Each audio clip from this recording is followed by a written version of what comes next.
देखिए question number 2, position of a point with respect to circle, जो पढ़ा हमने उसी कॉन्सेप्ट पर। लेकिन question number 2, let S1 is a circle x square plus Y square minus 4x plus 6y minus 3 is equal to 0।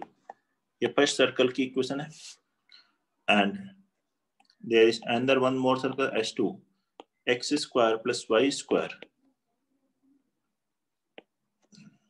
Plus 4x minus 6y minus 3 is equal to 0। ये दो circles हैं। Then point 1,2 lies in, जो point 1,2 है वो कहाँ होगा ये देखना है। फर्स्ट ऑप्शन है इसमें inside S1 is equal to 0 and S2 is equal to 0, दोनों सर्कल्स के इनसाइड होगा। Second, outside S1 is equal to 0 and S2 is equal to 0, दोनों के आउटसाइड, आउटसाइड बोथ भी लिख सकते हैं आप। थर्ड है inside S1 is equal to 0 and outside S2 is equal to 0। Fourth option है outside S1 is equal to 0 and inside S2 is equal to 0। Note करें क्वेश्चन, सभी लोग सॉल्व करिए इसे। अपने आप को म्यूट रखें, आंसर बताना हो तो अनम्यूट कर सकते हैं, फिर वापस म्यूट कर लें।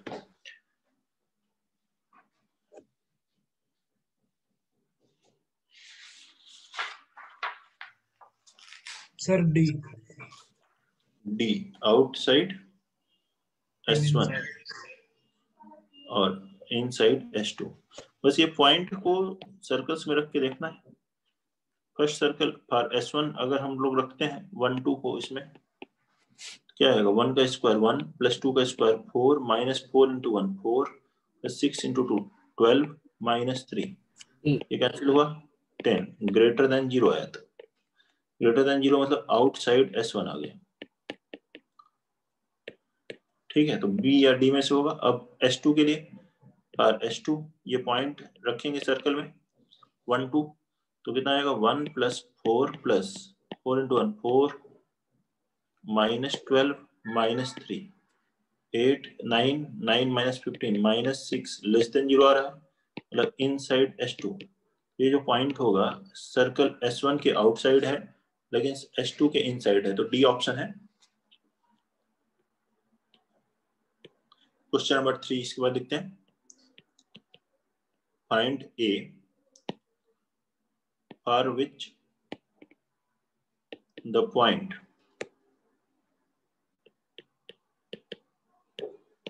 A comma A plus 1 lies inside the region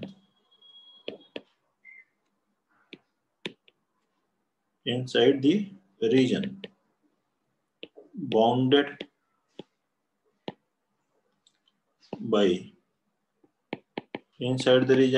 by the circle x square plus y square is equal to 4 and line x plus y is equal to 2 in first quadrant.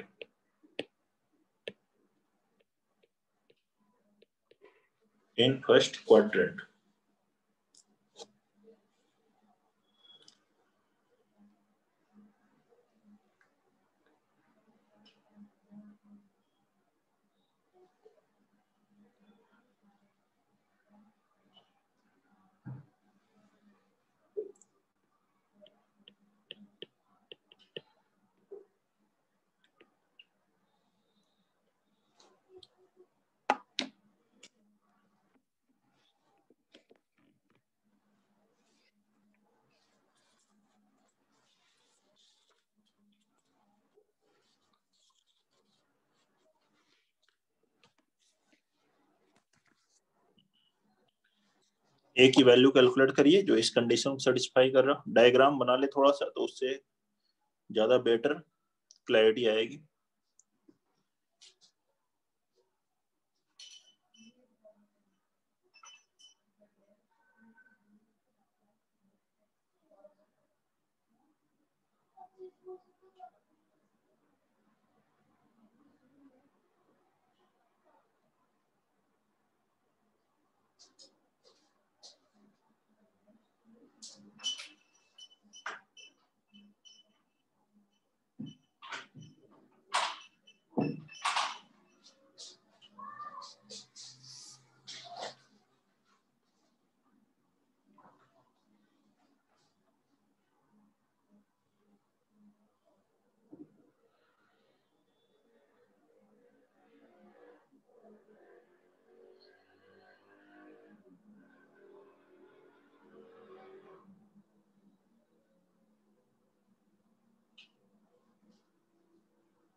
Sir हाँ बोलो।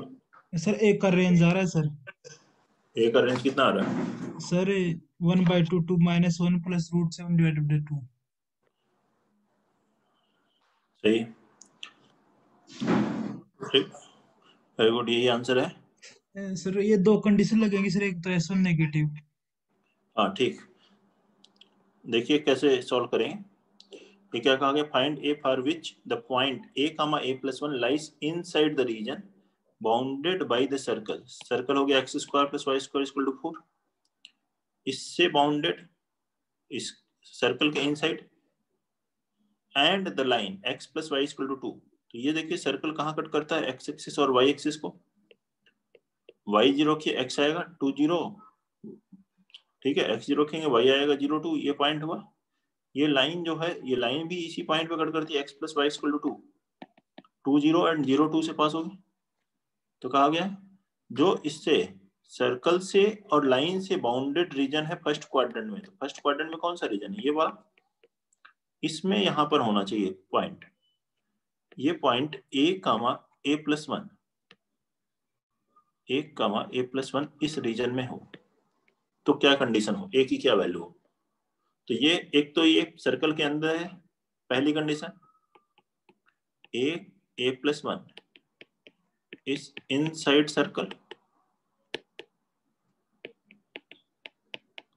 Therefore ये point के coordinate यहां रखेंगे, a² + a+1 का whole square -4 less than 0। ये value आ जाएगी 2a² + 2a -3 less than 0, ये आएगा। अब इसका रूट्स कोई इंटीजर नहीं है, देखिए रूट आप अलग से निकाल लीजिए, -b ± रूट और b² -4ac, -b ± root over b², कितना हुआ 4 -4a सी, तो 4 × 2 8 × 3 24 अपॉन 2a, 2 × 2 4, तो कितना आ जाएगा, एक 2 से अगर आप डिवाइड करो तो -1 ± √28 7, 2√7 आएगा, तो 2 एक कैंसिल, √7/2, ये इसके रूट्स आएंगे इसको क्वाड्रेटिक। तो आप इसको ऐसे फैक्टराइज करके लिख लो, जब रूट इंटीजर ना हो तो आप इसको एज्यूम कर लीजिए कि रूट्स अल्फा और बीटा है, फैक्टराइज करके लिख लें। इसमें अल्फा ले लें छोटा root, beta greater root, alpha smaller 1 है, बीटा ग्रेटर 1 है। तो रियल नंबर लाइन पे बनाए, अब इधर वैल्यू होती है प्लस, फिर माइनस, फिर प्लस। तो यहाँ से a की वैल्यू कहाँ से कहाँ तक होगी, अल्फा से लेकर बीटा तक। अल्फा मतलब -1 - √7/2, दो रूट है, और दूसरा है -1 + √7/2। तो ये फर्स्ट कंडीशन से आया। फर्स्ट कंडीशन क्या थी कि ये जो पॉइंट है सर्कल के इनसाइड। सेकेंड कंडीशन देखें, अब सर्कल के अंदर तो कहीं भी हो सकता था, लेकिन इस रीजन में हो, तो इसके लिए ध्यान दें, ये ओरिजिन है पॉइंट, ओरिजिन, और ये जो पॉइंट a, a+1 है, इस लाइन के रिस्पेक्ट में x plus y equal to 2 के रिस्पेक्ट में अपोजिट साइड में है एक दूसरे की। अगर आप अपोजिट साइड में लोगे, ये पॉइंट अपोजिट साइड में है और इनसाइड सर्कल है, तो ये इसी रीजन में आएगा। तो हमें यहाँ एक कंडीशन और क्या लगानी है, a plus 1 and origin 0 0 lies on opposite side of line x plus y is equal to 2। रख दें इस ये पॉइंट वाली को। कंडीशन कैसे ली आपने, एक बार फिर से बता दो। देखो यहाँ पर है पॉइंट a प्लस 1 और ये है origin 0 0, ये दोनों लाइन के अलग अलग तरफ है ना, एक इस तरफ लेफ्ट साइड है तो एक राइट साइड है। यस। तो ये लिखा, this 2 points lies on the opposite side of line x plus y equal to 2। और दो पॉइंट सेम साइड में हो तो दोनों पॉइंट को रखो, सेम साइन आएगा, मतलब प्रोडक्ट ग्रेटर देन 0 हो जाएगा। या मैंने a प्लस 1, इसमें अगर मैं लाइन में रखता हूँ -2 को ले एलएचएस में, और ओरिजिन रखता हूँ 0 प्लस 0 -2, इन दोनों से साइन अलग अलग आना चाहिए, क्योंकि दोनों अपोजिट साइड में, एक से पॉजिटिव आएगा तो दूसरे से नेगेटिव आएगा, तो प्रोडक्ट क्या होना चाहिए, लेस देन 0। तो यहाँ से वैल्यू आ गई 2a - 1, इस -2 से क्रॉस मल्टीप्लाई किया तो क्या आ गया, ग्रेटर देन 0। तो a की वैल्यू आ गई ग्रेटर देन 1/2। ये सेकंड कंडीशन से है, a greater than 1/2 means approximately 0.5। और यहाँ से देखिए √7 कितना होता है, अप्रोक्सीमेटली 2.6 या 2.65 ऐसे कुछ आएगा। -1 हो गया 1.3/2 0.65। तो a यहाँ पर 0.65 से छोटा है और इधर 0.5 से बड़ा है, तो दोनों में कॉमन वैल्यू क्या हुई, दोनों कंडीशन सेट 0.5 से 0.65, मतलब उसी को लिख सकते हैं 1/2 से लेकर -1 प्लस √7/2, ये कॉमन वैल्यू है, common values in both first and second, वही आंसर है। तो फाइनल आंसर क्या लिखेंगे, a बिलोंग्स टू 1/2 से -1 प्लस √7/2 लिखो, या √7 - 1/2 लिखो। नोट कर लीजिए सॉल्यूशन ये कंप्लीट। यहां से स्टार्ट है, पहले पॉइंट को रख दिया सर्कल के अंदर है, अब सर्कल के अंदर तो कंप्लीट आ गया। दूसरी कंडीशन, इस पॉइंट, ये पॉइंट जो है लाइन के दूसरी तरफ आ रहा है, तो ओरिजिन और ये पॉइंट अलग अलग साइड में, ये दोनों कंडीशन लगाएंगे और आंसर मिल जाएगा।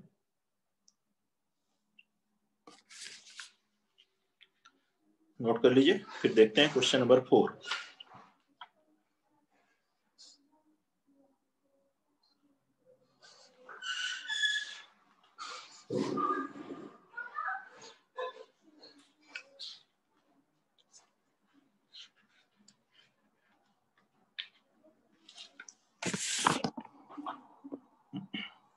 क्वेश्चन नंबर 4 लिखेंगे, find minimum and maximum distance of circle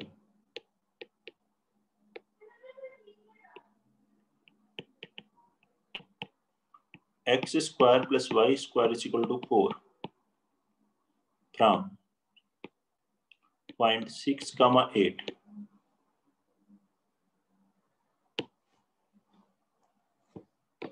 इस सर्कल की इस पॉइंट से मिनिमम और मैक्सिमम डिस्टेंस कैलकुलेट करना।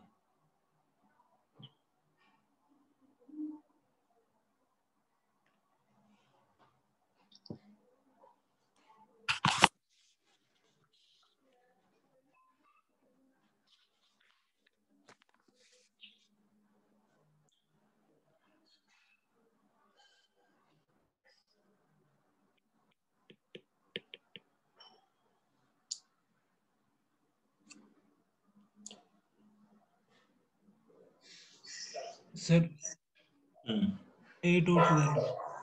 ठीक है, ये सर्कल का सेंटर कहाँ है, ओरिजिन, रेडियस कितनी है 2, इस 6, 8 से इसकी डिस्टेंस कैलकुलेट करो, डिस्टेंस फॉर्मूला से आ जाएगी, कितनी हुई 10।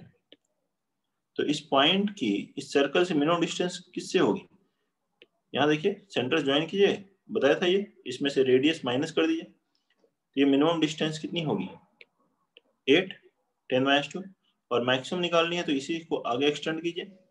ये जो डायमेट्रिक एंड का दूसरा पॉइंट है इससे डिस्टेंस मैक्सिमम होगी, तो ये है 2 रेडियस, इसमें ऐड कर दिया तो मिनिमम डिस्टेंस है 10⁻² 8 और मैक्सिमम डिस्टेंस है 10 + 2 12। 10 किसके बीच की डिस्टेंस है, ओरिजिन और 6 8 पर डिस्टेंस फॉर्मूला से कैलकुलेट कर सकते हैं आप। डिस्टेंस फॉर्मूला लगाएंगे तो ये 10 आएगा।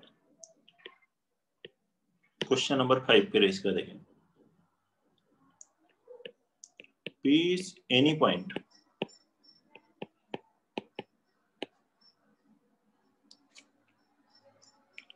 on circle S1 is equal to x square plus y square is equal to 144 and Q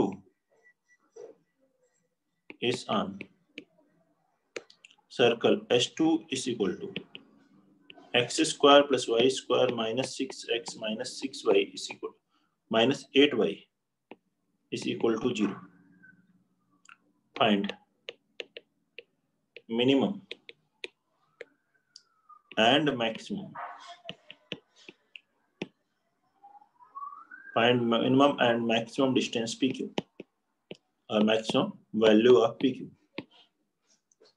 P कोई भी पॉइंट है फर्स्ट सर्कल पे, वेरिएबल है, Q भी उस पे मूव कर रहा है। अब बताइए कहाँ पे हो उनकी पोजीशन जिससे कि इनके बीच की मिनिमम डिस्टेंस हो या मैक्सिमम।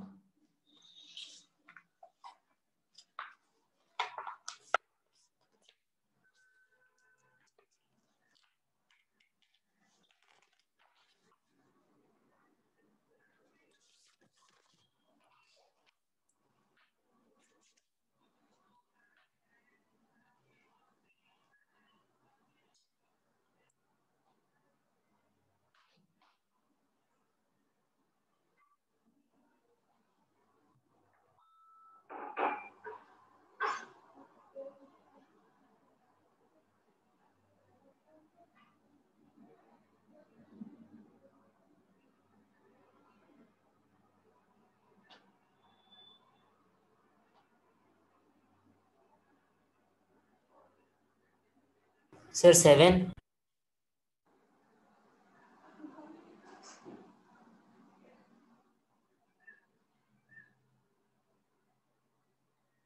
हाँ 7 क्या है ये, मिनिमम या मैक्सिमम? मिनिमम।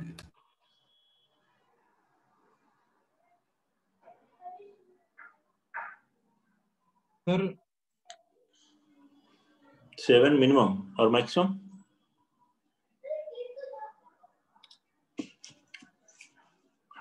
सर हाँ बोलो कृष्ण। सर मिनिमम 2 और मैक्सिमम 22। Minimum 2 and maximum 22। ठीक है, ये मिनिमम 2 मैक्सिमम 22। देखिए क्या इसमें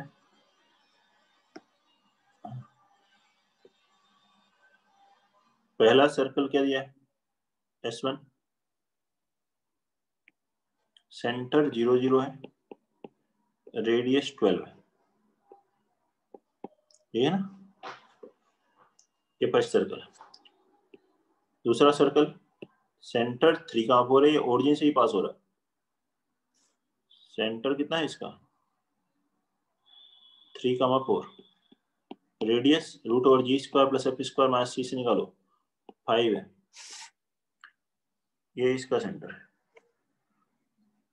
O और C, ठीक है। ये फर्स्ट का सेंटर है, सेकंड का सेंटर। जब सेंटर्स को ज्वाइन करने वाली लाइन लोगे और उसको आगे एक्सटेंड करोगे तो उस लाइन के अलोंग जब पॉइंट्स होंगे तभी मिनिमम और मैक्सिमम डिस्टेंस आएगी। जैसे कि अगर आप ये वाला पॉइंट लेते हैं यहाँ पर है फर्स्ट सर्कल पे, मान लो वो करते P यहाँ जाता है, Q यहाँ आ जाता है, तो डिस्टेंस मिनिमम होगी। अब OP डिस्टेंस कितनी है बताओ, OP है 12 और OQ कितना है, OQ डायमीटर है तो मतलब इस रेडियस का डबल है, तो ये 5 + 5 10 हो गया। तो ये डिस्टेंस PQ मिनिमम डिस्टेंस कितनी होगी 12 माइनस ये डायमीटर 2 × 5 10, ये आ गया 2। यही P मूव करते हुए यहाँ पे आ जाए और Q वहीं पे रहे। अब देखिए डिस्टेंस क्या होगी, PQ डिस्टेंस मैक्सिमम होगी। OP ये रेडियस है 12 और प्लस इसमें डायमीटर ऐड कर दीजिए, तो PQ की मैक्सिमम वैल्यू कितनी होगी, 12 प्लस 10 22। तो करिए, बहुत ही आसान है, देखें सॉल्यूशन से बताएं कोई दिक्कत है तो।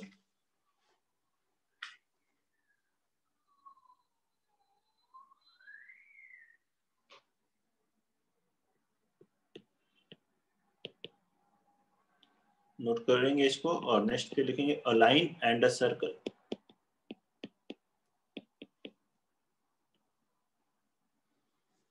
A line and a circle.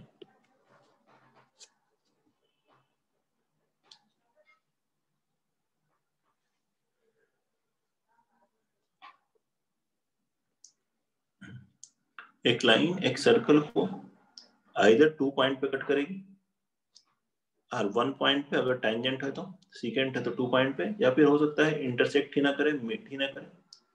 तो ये सब कैलकुलेट करने के लिए आपको सर्कल दिया हुआ है, लाइन दिया हुआ है, तो आप सर्कल के सेंटर से लाइन पे परपेंडिकुलर डिस्टेंस कैलकुलेट कर लीजिए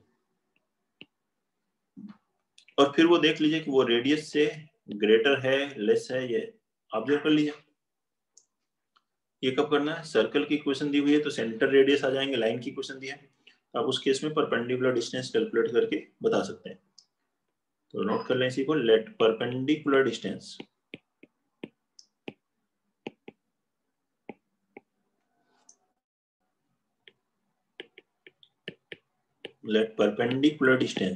of a line from center of circle B P and radius is R। तो first case, if P is greater than R, जैसा कि इस डायग्राम में P greater than R हुआ तो क्या होगा, लाइन neither touches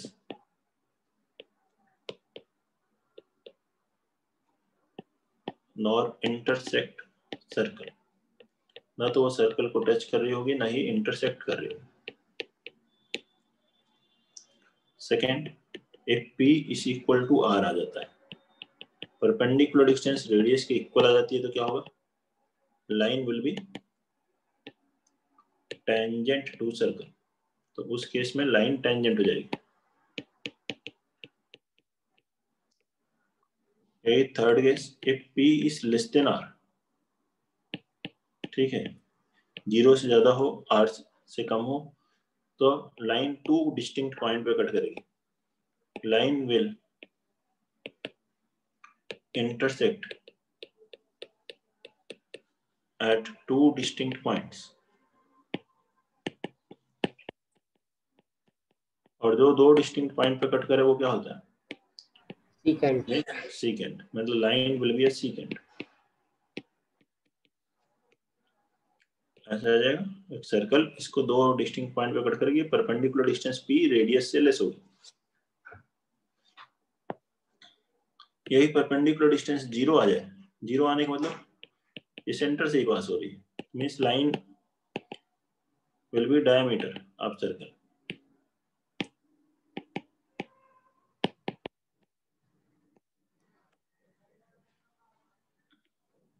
नोट कर लें, या तो आप इस तरह से कर सकते हैं, लाइन की परपेंडिकुलर डिस्टेंस कैलकुलेट कर लें, ठीक है। और एक दूसरा भी कॉन्सेप्ट है, उसको देखते हैं।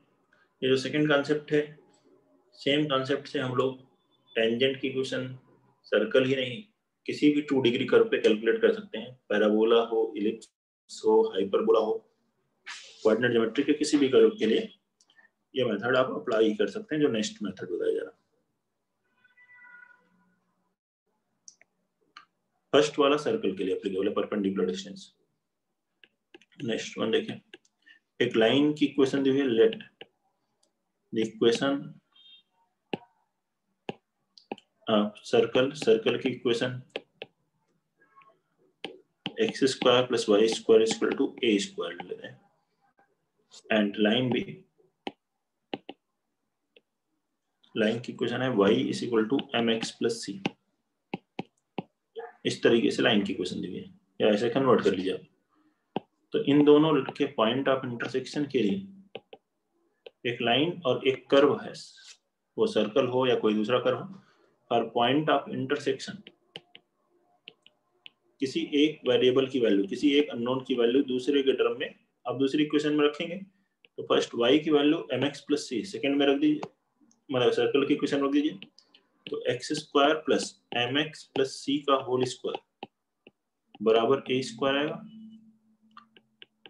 ये बन जाएगा 1 plus m square X square plus 2mcx plus C square minus a square is equal to 0।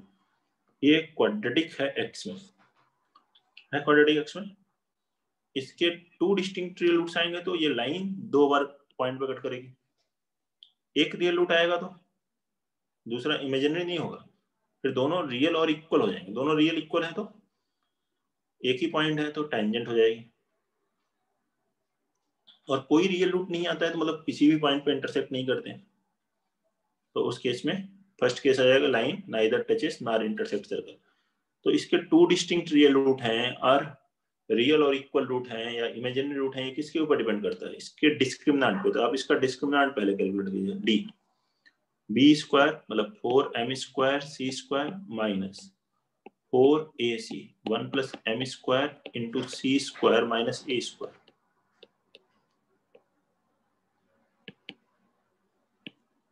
और एक कॉमन ले सकते हैं, ये हो गया m square C square minus c square plus a square minus m square C square plus a square m square. ये m square सी square cancel, और यहाँ मिल गया 4 a square into 1 plus m square minus c square. ये दो first case, if d is greater than 0 then ठीक है there will be 2 point of intersection but 2 distinct real roots, तो 2 points of intersection, that is line will be secant, line will be secant। Note करिए, बताइए कोई दिक्कत है तो।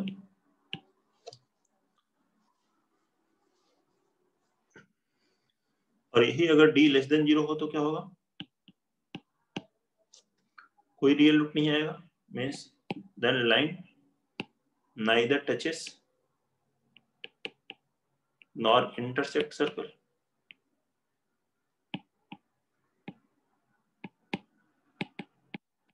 neither touches nor intersect circle। समझ में आ रहा है?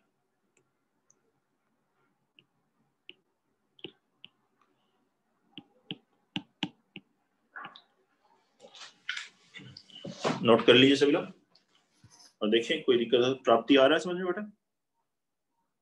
यस तो ये अब लास्ट केस में देख रहा हूँ d equal to 0। d equal to 0 का मतलब दोनों रूट रियल और इक्वल है, और जैसे ही दोनों रियल और इक्वल हुए तो एक ही हो गए, then line will be tangent, line will be tangent. Generally question tangent पे ही सबसे ज्यादा आते हैं, तो हम आगे पढ़ते हैं इक्वेशन ऑफ टेंजेंट और कंडीशन ऑफ टेंजेंसी, मतलब इसमें और आगे डेप्थ में देखेंगे। कंडीशन ऑफ टेंजेंसी क्या है? d बराबर 0। d की क्या था, ये कैलकुलेट किया अभी ऊपर। d इसको बराबर 0 करो तो a square into 1 plus m square minus c square is equal to 0 में सी स्क्वायर बराबर a square into 1 plus m square. ऐसा हो तो line y is equal to mx plus c tangent हो जाएगी, मतलब c बराबर क्या हो प्लस और minus root over a into root over 1 plus m square. तो कौन सी लाइन टेंजेंट थी? y बराबर mx प्लस सी। तो हम ये देखिए इक्वेशन ऑफ टेंजेंट, यहां से हम ऐसे ले सकते हैं equation of tangent will be y equal to mx plus C होती है सी से जो पॉइंट हम इंटरसेक्शन निकाले थे, सी की जगह ये लिख दो plus minus A root over 1 plus M square. जब भी सी की वैल्यू इसके बराबर होगी तो डी जीरो आएगा, और डी जीरो आएगा तो लाइन क्या हो जाएगी, टेंजेंट। मींस टेंजेंट की इक्वेशन किस सर्कल पे, on circle x square plus Y square equal to A square पर हम लोग क्या लिख सकते हैं, y बराबर M X plus minus A into root over 1 plus M square. Very important one, note करेंगे। कोई डाउट है तो बताइए।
ठीक है, तो अब आगे हम लोग पढ़ेंगे टेंजेंट और उससे रिलेटेड प्रॉपर्टीज और पॉइंट्स।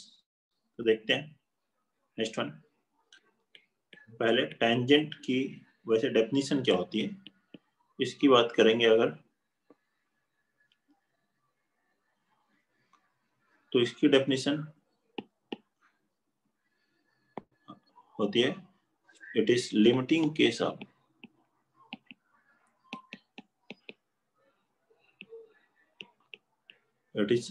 Case of secant.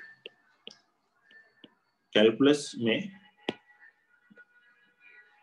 वहां पर हम लोग इसका स्लोप और ये सब भी प्रूव करते हैं।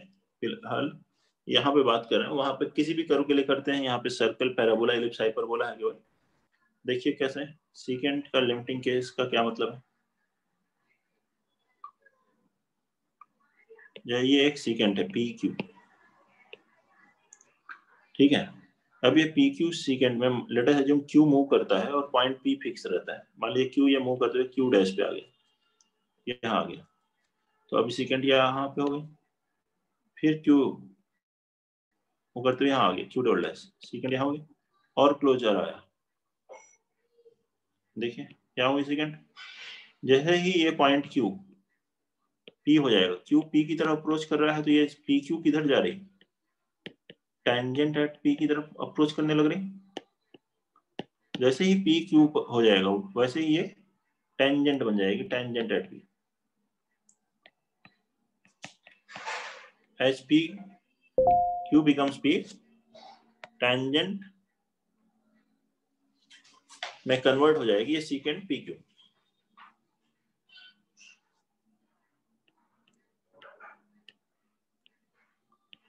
नोट कर ले। नेक्स्ट देखेंगे नॉर्मल।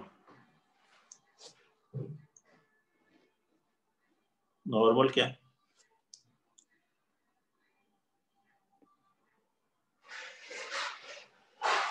ये टेंजेंट थी किसी पॉइंट पी पे, इस टेंजेंट के परपेंडिकुलर एक लाइन और इसी सेम पॉइंट ऑफ कांटेक्ट से पास हो, दैट इज नॉर्मल। सर्कल में नॉर्मल बहुत आसान होता है, कहीं नॉर्मल लिखा हो तो वो कहां से पास होता है, सेंटर से। बाकी पैराबोला, इलिप्स, हाइपरबोला में नॉर्मल अलग होगा, वहां पे क्वेश्चंस होंगे इस पर। फिलहाल सर्कल की बात करें तो यह है, it is a straight line. Definition सब में सेम है, टेंजेंट के परपेंडिकुलर होगा, पॉइंट ऑफ कांटेक्ट से पास होगा। It is a straight line. Normal हो या टेंजेंट हो, दोनों ही स्ट्रेट लाइंस हैं, perpendicular to tangent and passing through same point of contact. Passing through same point of contact.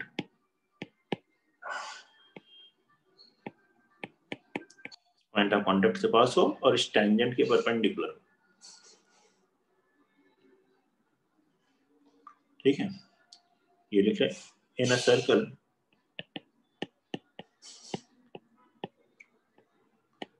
normal always passes through its center। एक सर्कल में जो नॉर्मल होता है वो हमेशा सर्कल के सेंटर से पास होता है।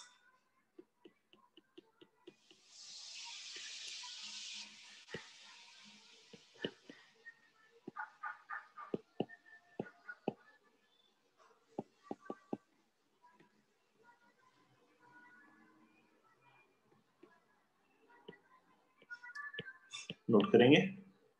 अब हम लोग पढ़ेंगे टेंजेंट के बारे में। मेनली इक्वेशन ऑफ टेंजेंट, इसमें फर्स्ट अभी हमने पढ़ा था स्लोप फॉर्म में टेंजेंट की इक्वेशन थी y बराबर mx, जिसका स्लोप m था plus minus a into root over 1 plus m square. और भी कई फॉर्मेट हैं टेंजेंट के, 3 फॉर्मेट हैं मेनली सभी टॉपिक्स में। ये हम देखेंगे पैराबोला, इलिप्स, हाइपरबोला हो या सर्कल हो। कौन कौन से फॉर्मेट होते हैं? पहला है कार्टेशियन फॉर्म, दूसरा होता है पैरामेट्रिक, तीसरा होता है स्लोप फॉर्म। स्लोप फॉर्म जो हमने अभी पहले पढ़ा था, मोस्ट इंपॉर्टेंट स्लोप फॉर्म ही आता है क्वेश्चंस में।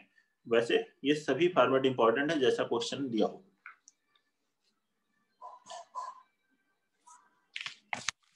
बाकी एक जनरल मेथड है कार्टेशियन फॉर्म, कोई भी करो, सर्कल, पैराबोला, इलिप्स, हाइपरबोला या कोई 2 डिग्री कर दिया है, स्टैंडर्ड इक्वेशन दी हो या नॉन स्टैंडर्ड इक्वेशन दी हो, तो टेंजेंट की इक्वेशन को लिखने का एक तरीका है, वो आपको बताता हूं मैं। नोट करेंगे इसको, equation of tangent, equation of a tangent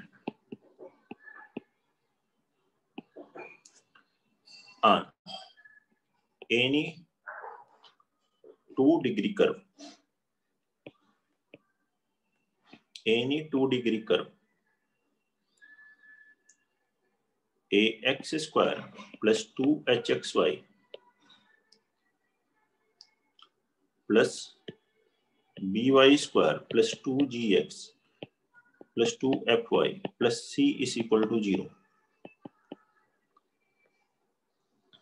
at point x1 comma y1 will be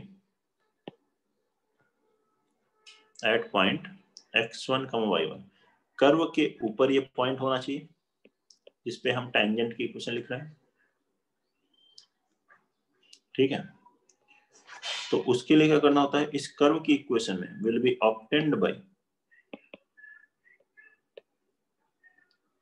replacing, क्या करते हैं, रिप्लेस करते हैं एक्स स्क्वायर जहां भी होता है इक्वेशन में उसको x इंटू x1 से रिप्लेस कर देते हैं। जो जो टर्म हो, ये जनरल पढ़ रहे हैं हम लोग, y स्क्वायर अगर आ रहा हो तो उसको हम y इंटू y1 से रिप्लेस कर देते हैं।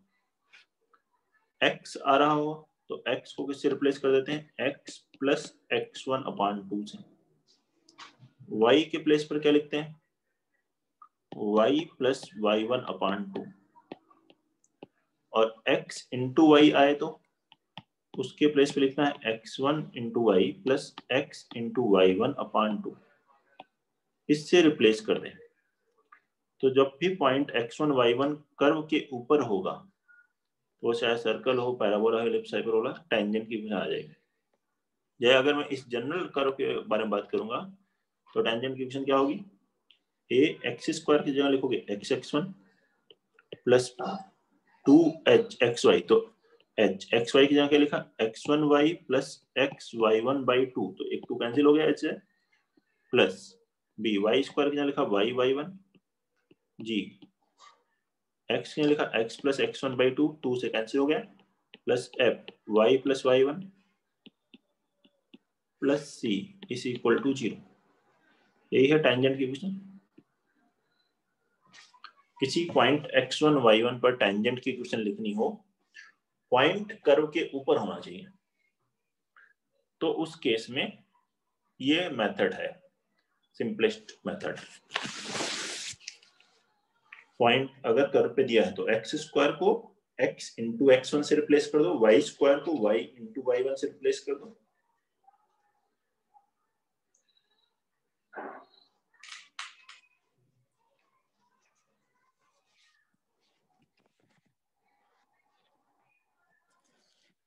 सर्कल की बात करें, ये तो जनरल बात किया हमने। देखें first point, equation of tangent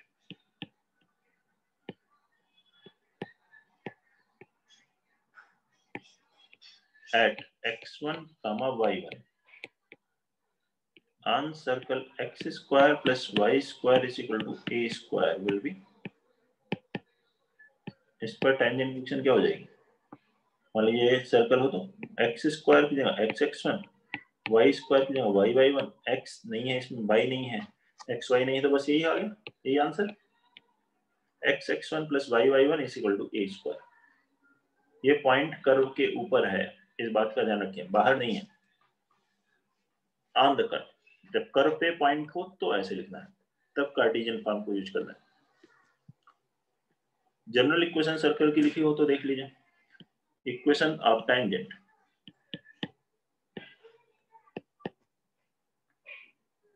eight x1 y1 on circle x square plus y square plus 2gx plus 2fy plus c is equal to 0 will be। इस पर देखिए टेंजेंट फंक्शन क्या होगी, एक्स स्क्वायर की जगह लिखो एक्स x1, y स्क्वायर की जगह y y1, x की जगह लिखो x प्लस x1 बाई 2, तो एक टू कैंसिल, f y की जगह y प्लस y1 बाई 2, एक टू कैंसिल, प्लस c बराबर 0। यही है रिजल्ट।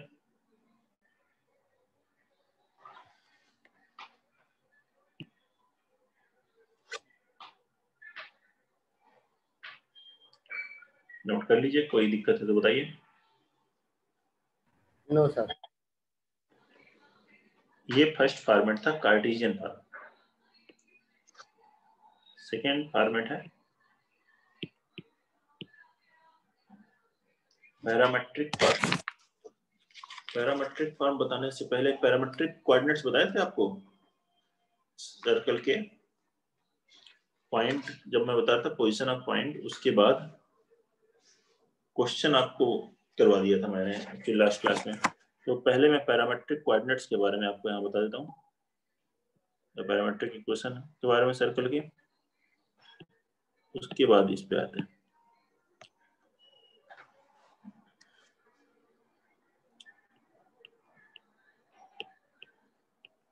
पैरामेट्रिक कोऑर्डिनेट्स,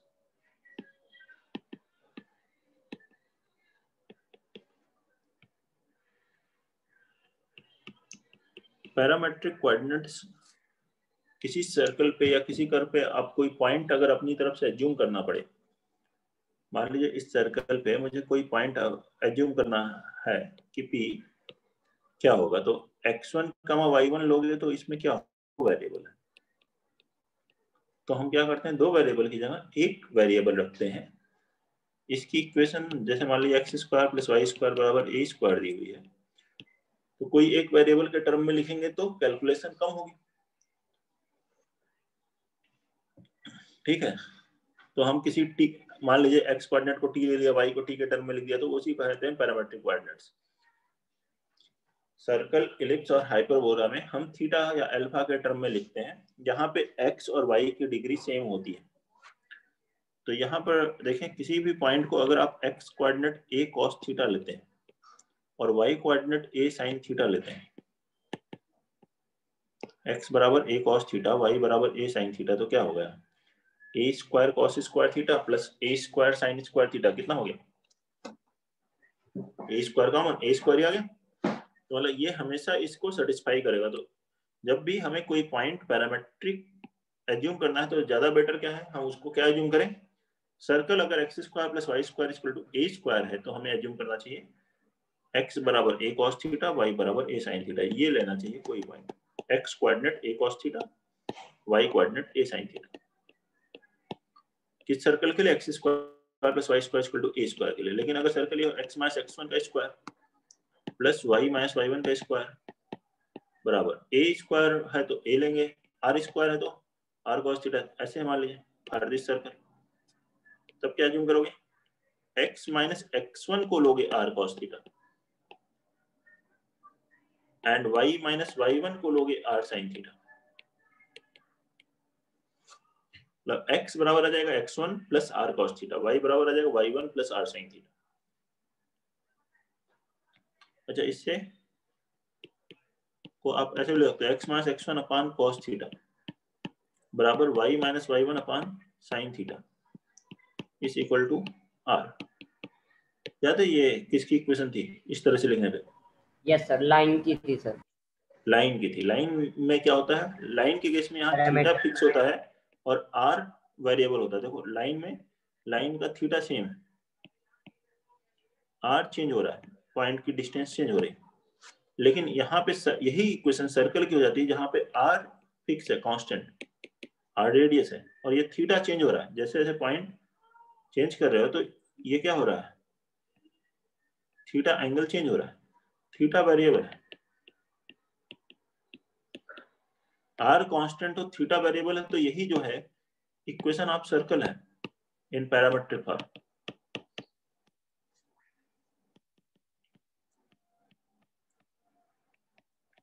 और उल्टा हो जाए थीटा कांस्टेंट r वेरिएबल तो यही लाइन की इक्वेशन है पैरामीट्रिक फॉर्म में।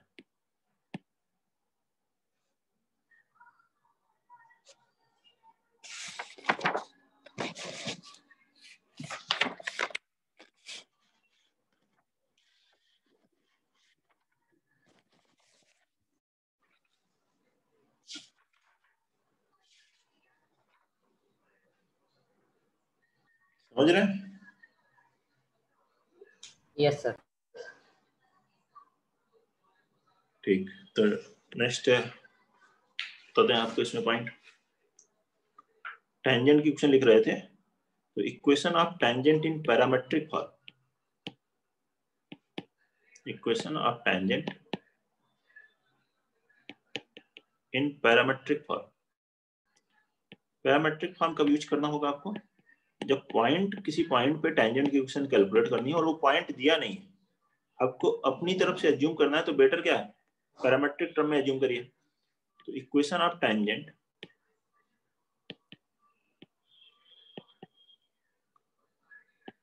Eight P A cos theta comma B sorry A sin theta on circle x square plus Y square is equal to A square. इस circle के लिए यही तो लेते हैं हम लोग point.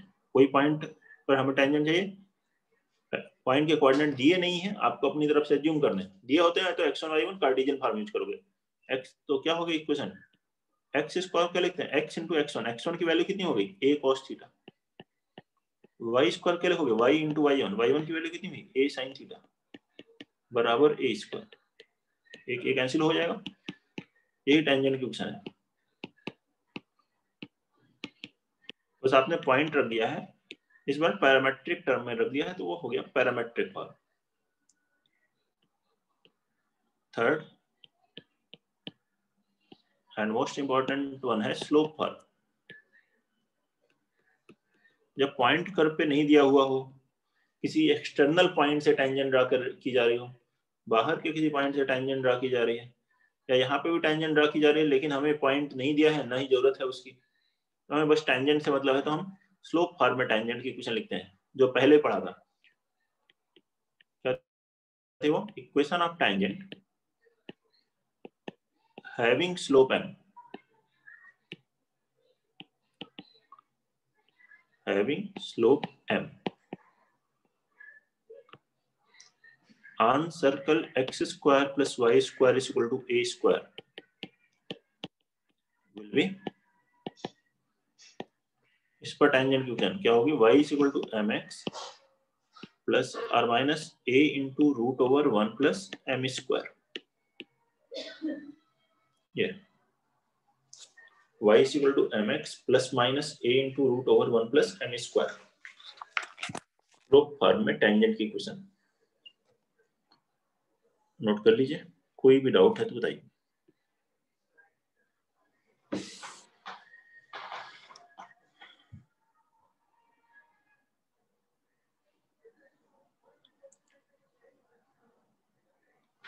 Equation of tangent in slope form, यही 3 फॉर्मेट है, Cartesian form, parametric form and slope form.